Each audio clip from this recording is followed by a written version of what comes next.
கனமழை எச்சரிக்கை இந்திய வானிலை ஆய்வு IMD தெரிவித்துள்ளது.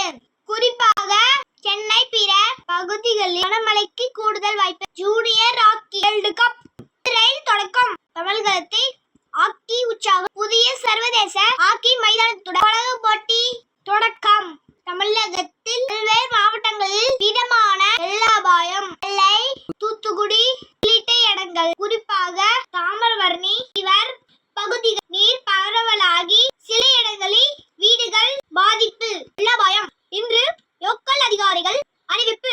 மேட்டுட்டம் அணையில் நீர்மட்டம் உயர்வு. அணையில் நீர்வரத்து அதிகரித்து தற்போது நீர்மட்டம்